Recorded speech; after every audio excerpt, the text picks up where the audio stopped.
Ryan, you don't have to make weight for this one, and you don't even have to take a punch. It's quite an easy job, really, isn't it?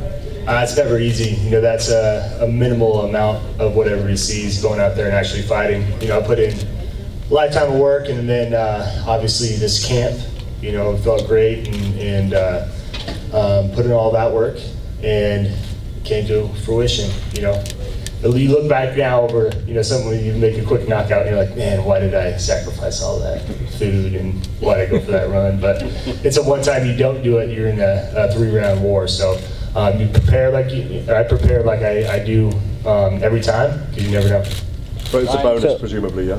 Oh yeah, to get in there and be healthy, and you know, one punch knockout and get out of there, and in a tournament style, that's a big thing. You know, I could have went in there and got lumped up and maybe won, but then I'm taking a month plus off. You know, now I get to compound on all the work I already put in. Thank you. Hey, Brian, you're supposed to be a family man who's lacks a competitive drive, right? What happened out there? Last couple of fights looked like that, right? No, it's I respect Mo. You know, it's always some talk before a fight. You know, he's a competitor. And I went out there and got the job done, and it was an honor fighting him. You know, I competed against him way back in the day, and it's crazy to think that, you know, 16, 17, 18 years later, we're doing it again at a huge stage, you know, so much respect to him. If we're resetting now the semifinals with these 4 fighters, did you just establish yourself as the favorite, you think?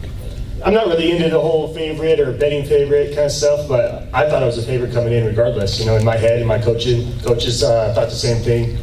For me, it's just keeping your head down and getting the job done. You know, and it was first Mo. You know, and I thought that was one of the tougher matchups. You know, and now I have Mitrione, who's a true heavyweight. I'm actually stepping up into the heavyweight division now. You know, he's big, he's quick. You know, and so I feel like this is the fight where I'm kind of coming into that. So not that Mo was anybody to scoff at or look beyond. No, not at all. I think he's one of the tougher guys in the tournament, but body-wise, I'm used to fighting guys like that. This is where it gets real now. Yeah, it gets real now. It's heavyweight, you know, and I'm gonna have to bring some guys in, you know, to emulate that. I'll gain a little bit of weight, but I'm gonna keep what makes me good. Also, I'm gonna be fast. I'm gonna be in shape, and I'm looking forward to that fight. And sizing up the matchup with Mitrione, where do you think you are with him? Matt's a good guy. He's a buddy of mine too. And we actually, he texted me the Friday before we left, and he's like, hey, you got time? I'm in Arizona. You want to come hang out? I was like, I got to pack, all that kind of stuff. And he's like, all right, I'll punch you in the face in October or September. You know, and so it's a good relationship, but you know, I think everybody knows where Matt's good at. He's quick, he's fast, he moves really well for a big guy, and he's good on his feet, and he's lanky and big. And where he lacks a little bit is his wrestling, where I'm great at, you know, and my cardio is some of the best at 205, let alone at heavyweight, you know, so I have that going for me also. So it's one of those intriguing fights. I look to go out there and definitely, you know, use my strengths for sure. What's the difference? What's the difference as far as fighting at this weight as compared to fighting at at 205? The only difference is really fight week, when I'm not pulling 15 pounds of water out of my body on Wednesday and Thursday and Friday. This week has been nice. I showed up and got to eat the whole time. Usually on Wednesday I'm watching it, Thursday I'm losing 10 pounds in an hour, resting, losing 3 pounds in the bath, back in the bath for another couple pounds, not eating that night, you know, going in the bath that morning and making weight, then trying to rehydrate. It's got to do something to your performance, you know. So I felt great coming out, my legs felt strong. That's one thing, you know, if you're cutting weight, your legs sometimes kind of feel a little weaker than they usually do. So went in there, got the job done, and all felt well. So I'm looking forward to finishing out this tournament, and I might get spoiled and not want to go back to 205, but my plan is now to, you know, win this belt and defend both. Ryan, just to follow up to that question, does it feel like something's missing during fight week without that weight cut? I was joking around that I might have to go sit in the sauna a little bit, but we got in a great workout on Thursday, probably one of our more intense workouts of the week, and so usually I'm just kind of going slow and just getting my water off, and so to be able to do that and feel great afterwards and go to bed full, I felt like I got that in then. You know, we went hard and I was sweating good. The guys already had the room hot, and so it was in that routine, and so it was fine. What was the game plan had the fight with Mo gone longer? Well, we knew he was going to keep ducking his head to the right. You know, he came out and threw that jab, and he doesn't really keep his right hand up. It makes him awkward and makes him good because you can throw that right hand from, you know, anywhere and you can't see it. But I was going to start throwing some kicks up there, not just box with him, because that's where his kind of strength is, and then even take him down a little bit. But I just felt if we got into that mode of trading shots, that I was going to be more resilient and put him down. And so I just saw him duck that one time. He threw that jab at me, and I just kind of knew where his head was going, so I just kind of met him with that hook. Ryan, now also, I was going to say, for Matt Mitrione now, you talk about having a good relationship with him. Is it hard to, I guess, train with that same kind of intensity, that fire, knowing that you're just cool with him? Is it hard to get that extra, I guess, fire? Not at all. That's my coaches behind you. One's got a black eye from this week. The other one's got a sore leg. You know, it's I fought one of my good buddies on the Ultimate Fighter. We were the only guy I knew. We're standing there. There's a group of 30 people, and they call out myself and Kyle Kingsbury. You know, and I went out there, shook his hand, and had to beat him and get in the house. You know, so coming into this, we're competitors. We're professionals. It doesn't matter. You know, I'm going to go out there and train to beat him. I can elbow him in the face, and we can be friends after. And he feels the same. Yeah. Ryan, congratulations on the win. Thank you. Were you surprised at how fast you disposed of Mo in just 15 seconds? Yeah, I mean, you're always surprised with any knockout, really. That quick, I mean, it was the first punch I threw. So I think Scott was saying is maybe the fastest knockout in Bellator.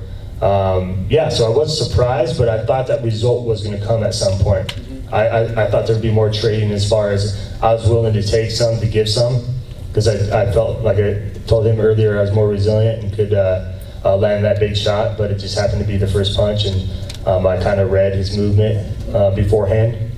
And obviously we trained and watched his videos and knew where his head would be, and so it wasn't like I just threw a haymaker out there. I knew where he'd be. Yeah. Ryan, given the nature of the tournament, and you were in the last first round match, so in a sense everybody's had more rest time than you. How beneficial is this? Is you know, getting this fight with no damage? Oh, it's great. And I had to, you know, it's twofold because I had to rest more. I had to wait for this fight, you know, from my November fight. So I was waiting that whole time. Guys were fighting in February. You know, for me, I like to have that back to back. It feels like I was just in there, and the nerves are gone, and I'm like, oh, I was just here. Felt like a week ago, you know. So for me, it's perfect. And I said it earlier too, as far as if I was in a 3-round war, I'm lumped up. You know, I got to take a month off. You know, I get to compound now on what the work I've already done. You know, coming out injury free. Ryan, so you're a belt holder, right? So having that belt at home, and you go into other fights where the belt isn't really at stake, but I guess in a way anybody who is trying to beat you is trying to get the moral victory of beating a current champion. And second question is, if you make it all the way to the end, which is the goal, of course, I think this might be history in the making. I don't think anybody's held 2 belts at once in this promotion. So can you talk about those 2 questions? Yeah, I think that's you know, the pinnacle of the sport right there. Regardless of any promotion, you know, go out there and win, you know, 2 belts in 2 divisions, let alone the light heavyweight and heavyweight belt. You know, the heavyweight belt is the most turned over belt in combat sports because they're big guys, you know, and you have to be consistent. So to get that, you know, I know if I win that, I'll be thinking what's next right away. You know, that's just how I am. But kind of going back a little bit, this fight was a little weird, being a light heavyweight champ, fighting a light heavyweight without the belt on the line. You know, what happens if he went out there and beat me? You know, he starts going around and you know, saying he's a light heavyweight champ, you know, but it's 3-rounder, it wasn't a 5-rounder, so that was a little weird. But other than that, that's my goal, to go in there and win the heavyweight belt also, and then figure it out from there. Ryan, is there any disappointment in that it took so long for you to end this fight tonight? I thought you could end it. The first punch, but no, it's always, you know, my coach over there, Jair, was saying, he's like, I feel like there's going to be a magic moment in this fight. And bam, it happened right then and there. And I saw it. I could see everything. So, I mean, that's where, when I talk about experience and everything, there comes a time, and I think in all sports, where the game slows down. You can think in there. When I was at my 7th fight, I was blinders on, blacking out, didn't even know what happened, you know, after the fight. Because you have so much adrenaline. Now I go in there and it feels like I'm tucked in my bed to go to sleep, and you know, it's just a weird experience to be that calm and confident, but it's a good thing. Last one. Ryan, the other thing you mentioned, you touched on it just now, was that, you know, you may get hungry up in this division and not want to go back. I mean, if you win the tournament, you know, you beat Matt, or you beat Fader or Chael, then, you know, you'll want to fight all the other ones presumably then, rather than go back down. Doesn't that work on your mind all the time? Yeah, but kind of going back to what I was saying too, though, I'm the guy that I'll win that belt, and I'm kind of thinking, what's next, you know? It depends. So I go out there and win that heavyweight belt, there might be a really intriguing heavyweight fight afterwards, right? Yeah. And maybe I say, hey, I want to fight this heavyweight after. Like Czech, for example. Yeah, you know, him or Crow Cop. Yeah. And I haven't defended the light heavyweight belt, let alone fought in it for a while, you know. Maybe that's the time they do an interim light heavyweight belt, and then we both fight, you know. I fight the heavyweight, and they come down and fight the interim champ. So you're all here to take over, basically, is what you're saying? Absolutely. Yeah, you know, and we'll see. We'll cross that bridge when it comes. But yeah, I'm looking for those fights, and it doesn't matter if it's at light heavyweight or heavyweight. And then again, there might be a 285-pound heavyweight cuts down, and I'm like, yeah, I'm going to go back down to light heavyweight. Thank you, Ryan. Greed is good then, yeah? That's a good greed, yeah? In this sport, yeah. Yeah. I appreciate it, guys. Thank you. Thank you. Thank you, Ryan. Congratulations.